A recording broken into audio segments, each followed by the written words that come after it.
جونم.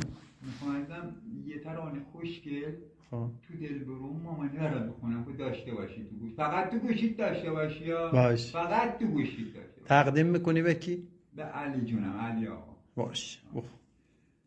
گوش کن قشنگ رو. باش.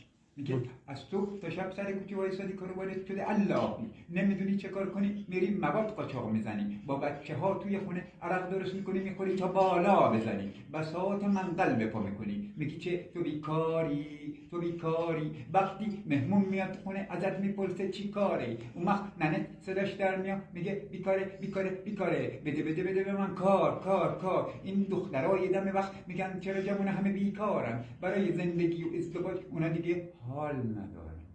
جونم.